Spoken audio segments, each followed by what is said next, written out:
Maraming nakain. Daya, manating ka agad dyan. Masarap sa mga ganitong luto.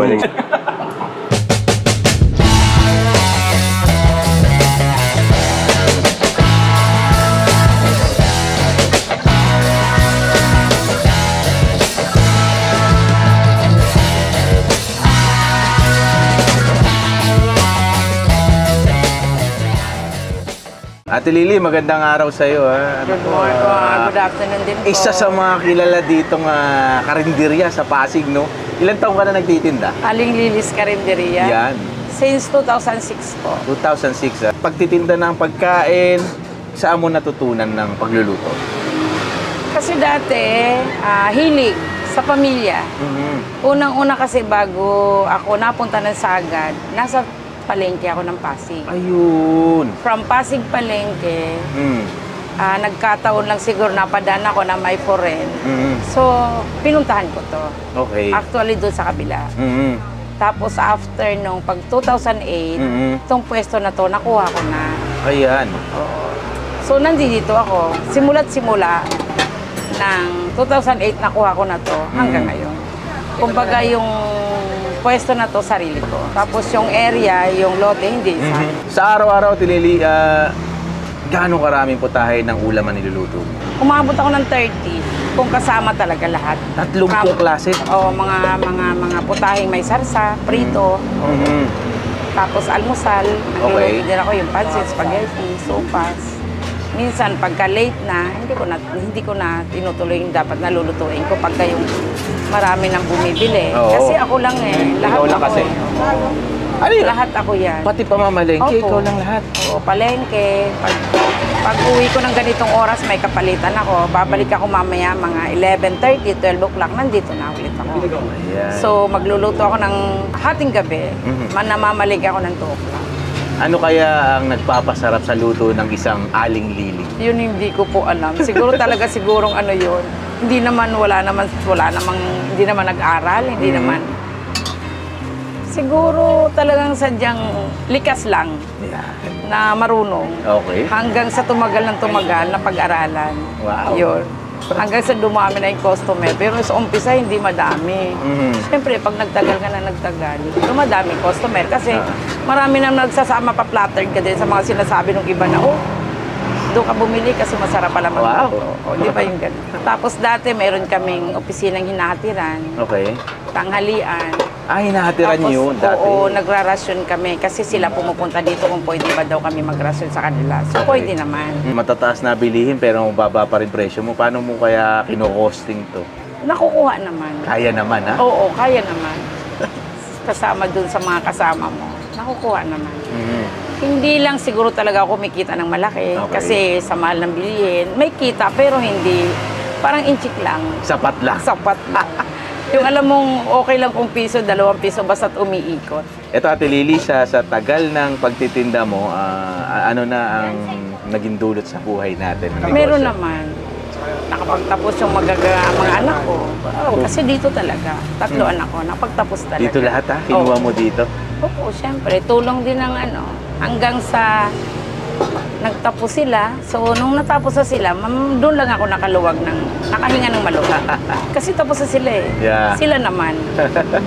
Pero hindi pa rin ako tumigil kahit na... Tuloy-tuloy pa rin? Oo, pinapatigil nila ako. Tuloy-tuloy pa rin. Ate Lily, sa mga gustong kumain dito, no, anong oras ka nagbubukas? Round the clock. Round the clock, 24 hours? 24 hours. Ayan, ha? At araw-araw din to, syempre, no, bukas kayo. Oo.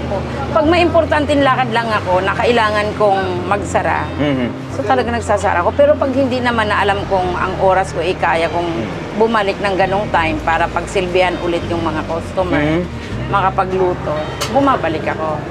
Pero kung halimbawa na hanggang gabi ang lakad ko na talaga important, so nagsasara lang ako isang oras. Nagsasara ko isang araw. So, kinahapunan, Diretso na ulit. oo, magbubukas na ulit. Wala ka kami. bang pinagpasahan ng recipe mo sa mga anak, sa Wala style po ng pagluluto? Wala po. Yung panganay ko marunong din. Okay. Marunong din magluto, masarap din magluto. Kasi simula't simula, nung nasa palengke kami, nung nag-aaral pa siya, siya katuwang ko, siya kasama ko. At ang eksaktong address nitong tindahan mo ngayon, itong karinderya, Villalamok. Si Raimundo, corner Villalamok, Sagad. yan ang Pasig address City. sa mga gusto Oo, pupuntahan. tapos Aling Lilis Karinderya. Ayos. Nako, Ate Lily, maraming salamat sa oras Okay mo. Ha. po. Siyempre, Siyempre. tikman na natin yung pagkain na yan. Okay. Lilis Karinderya, Chef. At ang babalik, ang matagal niyo na pong hinahanap.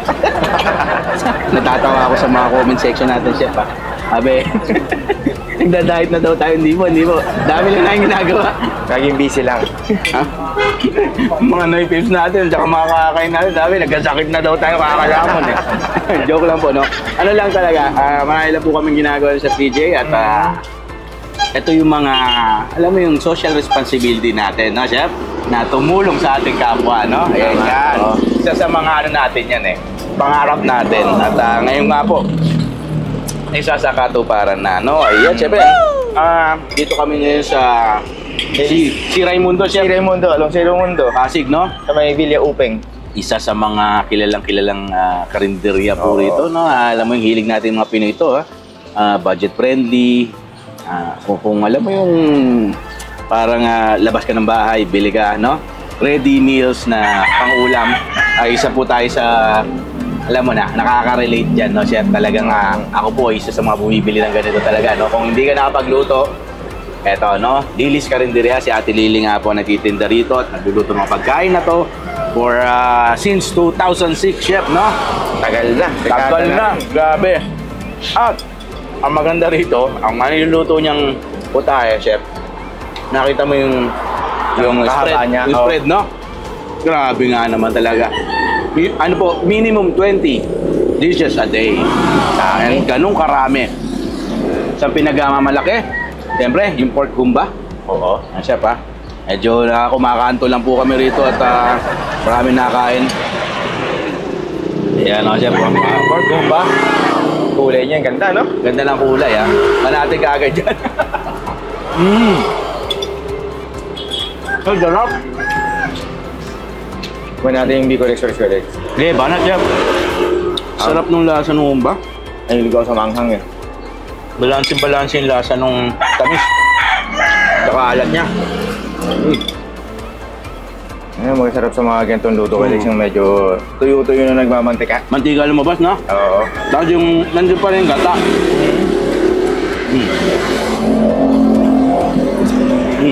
Up.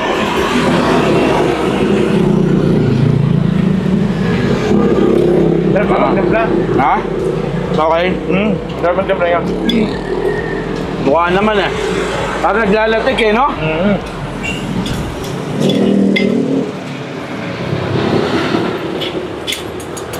Basic na lasa ng pagkain. Pagkain Pilipino. Luto ng isang nanay. Ayan po, masasabi ko rito. Yung mga lasa. Parang home. Hinanap mo yung lutong bahay. Luto Yun. ng ating mga mother o kaya lola, ganyan. Galing. Ito yung kanya adobo, Codex. Lokal baboy, Chef. At tokot baboy. Tokot baboy pala to. Alam ko, Ako, ang adobo niya ngayon, hindi na kami model po, chicken adobo. Natin tong sayote. Sayoteng may baboy po.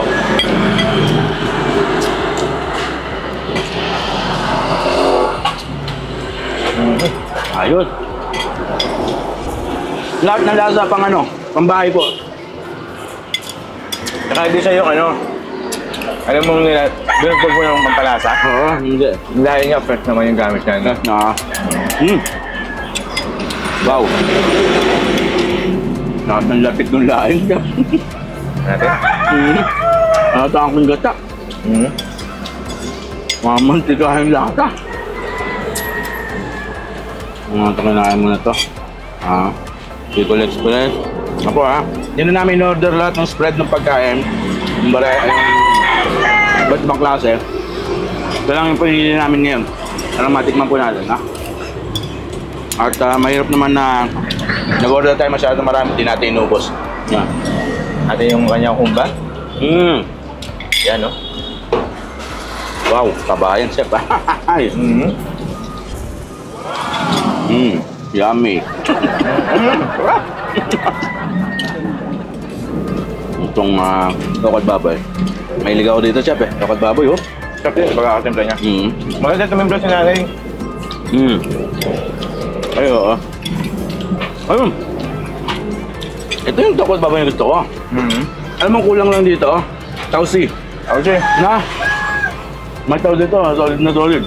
Pero gano'n yung lasa, huli.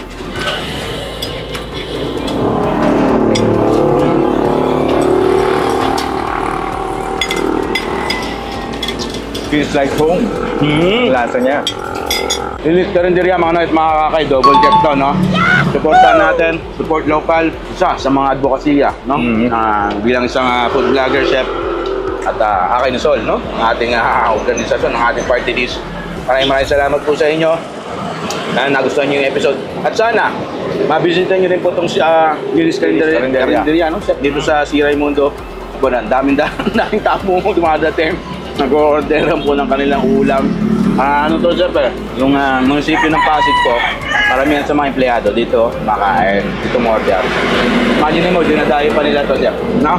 Maraming salamat sa inyo lahat, mga kakay, syempre, Chef PJ at Kuya Dex, nagpapalik tayo, chef, no? Kala nila, nawala tayo.